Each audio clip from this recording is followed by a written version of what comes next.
और अब आपके बीच में युवा तरुणाई के प्रतीक खंडार पंचायत समिति के प्रधान से लेकर प्रदेश की पंचायती राज व्यवस्थाओं में अपनी महत्वपूर्ण भागीदारी निभाने वाले, शिक्षा व्यवसाय से लेकर सामाजिक सरोकार और राजनीति के हमारे युवा आइकन सम्मानित श्री नरेंद्र सिंह जी चौधरी साहब से निवेदन, माननीय प्रधान पंचायत समिति खंडार के आप पधारे और हम सबके बीच में वीर तेजाजी महाराज की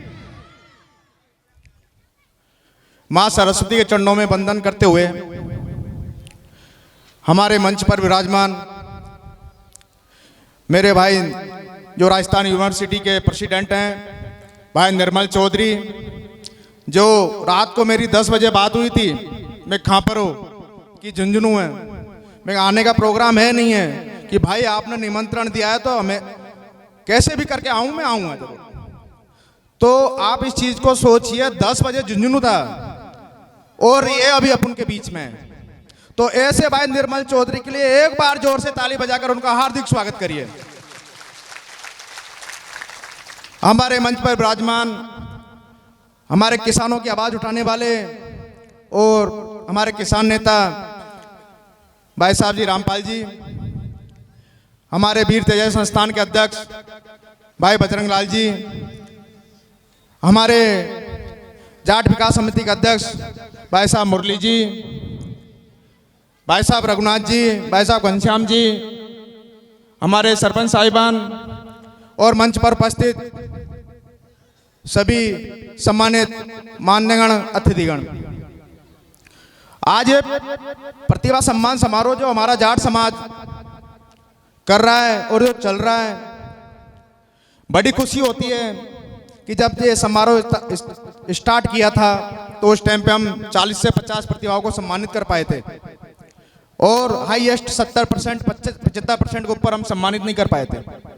आज बड़ी खुशी होती है 97%, 98% लेके बालक बालिकाएं जो मंच पर सम्मानित होते हैं, एक ऐसा जोश आता है कि हमारे प्रतिभाएं, हमारे बच्चे आगे बढ़ रहे हैं और हमारे समाज का, हमारे जाट समाज का, हमारे परिवार का नाम रोशन कर रहे हैं। बड़ा अच्छा लगता है। बहन जो एक हमारे पारुल चौधरी जो निकल कर आरएस में अभी जो सिलेक्शन हुआ है, असली गौरव जो गौरव है, ऐसे गौरव को हमें आगे बढ़ाना है। और मैं तो यही कहूँगा कि समाज ऐसे गौरवों को, बहन पारुल है, ऐसे गौरव और बढ़े और इनकी संख्या दिनों दिन बढ़ती जाए। भाई निर्मल चौधरी ने बताया कि जयपुर आओगे तो मैं आपके साथ खड़ा हूं। हमको सबसे ज्यादा दिक्कत पड़ती है, बाहर जाते हैं पढ़ने में दिक्कत आती है। विजय पूनिया जी अभी यहां से होके गए, वो हमारे साथ है, उन्होंने वहां पर हॉस्टल की सुविधाएं और बहुत संघर्ष किया है समाज के लिए। तो हमारे 2 भाई जयपुर के अंदर है। मैं बच्चों से सबसे कहना चाहता हूं, आप कमजोर नहीं हो, जयपुर भी कोई बात हो तो साथ के साथ बताया करो। हम तो यहां रहते हैं, लेकिन वहां निर्मल चौधरी आपका भाई है, वो हमेशा आपकी आवाज उठाएगा। और मैं तो आप सबसे यही कहना चाहता हूं कि सबसे पहला जो हथियार है शिक्षा का है। मैं यहां पर सम्मानित अतिथिगण और जो मंच भरा हुआ है, नीचे जो मेरे समाज के भाई हैं, बंधु हैं, उन सबसे ये कहना चाहता हूं, बच्चों को अच्छी से अच्छी शिक्षा दो, क्यों बच्चा अच्छी से अच्छी शिक्षा प्राप्त करके ही अपना नाम रोशन कर सकता है, परिवार का नाम रोशन कर सकता है, समाज का नाम रोशन कर सकता है। दूसरा है संगठन का, सबको संगठित रहना है। तीसरा है संघर्ष का, शिक्षा से पार नहीं पड़ेगी जब संगठन से पार पड़ेगी, संगठन से पार नहीं पड़ेगी जब संघर्ष से पार पड़ेगी, और संघर्ष से हर रास्ता निकलता है। तो शिक्षा, संगठित और संघर्ष, इन चीजों को हमको अपने जमीर में उतारना है। और जो पढ़ाई के लिए तो डॉक्टर भीमराव अंबेडकर भी कह के गए हैं, शिक्षा तो वो शेरनी का दूध है, जो पिएगा ना, जितना पढ़ेगा इतना दाढ़ेगा। तो जितना आदमी पढ़ेगा ना, जितना शिक्षा से वो होगा, ज्ञान प्राप्त करेगा, आदमी कहीं भी जाकर अपने खड़ा हो जाएगा कि मैं हूं। हमारे यहां पर एक मैं कहना चाह रहा हूं आपसे, जो पहले एक मामला था एक जमीन का, वो जमीन का यहाँ से प्रस्ताव भेज दिया गया है और 3 महीने के अंदर या तो सरकार जमीन अलॉट कर देती है, नहीं तो आपका भाई ये बेटा मैं मेरे पैसों से जमीन अलॉट कर।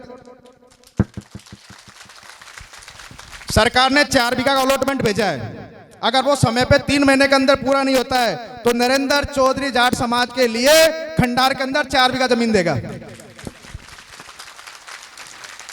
दूसरा मैं कहना चाहता हूं, अगर जमीन अलॉट हो गई उसके लिए अपन को पैसों की जरूरत पड़ेगी। मैं प्रधान सहायता प्रधान कोष से 20 लाख रुपए दीवार के लिए यहां घोषणा करता हूं, 3 लाख रुपए ट्यूबवेल के लिए घोषणा करता हूं, टंकी और ट्यूबवेल के लिए, और 7 लाख रुपए नगद। इस टाइप से मैं 31 लाख रुपए अपने समाज को यहां से इस मंच से देने का वो करता हूं। अगर जमीन अलॉट नहीं हुई तो 50 लाख की जमीन भी मैं दूंगा 3 महीने के अंदर। साथियों, आप सबका प्यार और आशीर्वाद ऐसे ही बना रहे मेरे पे। ये सब जो मैं दे रहा हूं ये सब आपका है, मेरा कुछ नहीं है। आपको पता है मेरे 10 साल पहले कुछ नहीं था मेरे पास, और आप लोगों के आशीर्वाद की वजह से मेरे को सब मिला है। और आपका मुझे आशीर्वाद और प्यार चाहिए और मैं अच्छे से अच्छा कर सकूं, ये आशीर्वाद चाहिए। बहुत बहुत धन्यवाद जाट युवा संगठन का, जाट विकास समिति का, मेरे समाज के भाइयों का। आपने मेरे को यहाँ बुलाया, मंच दिया, धन्यवाद। राम राम साहब।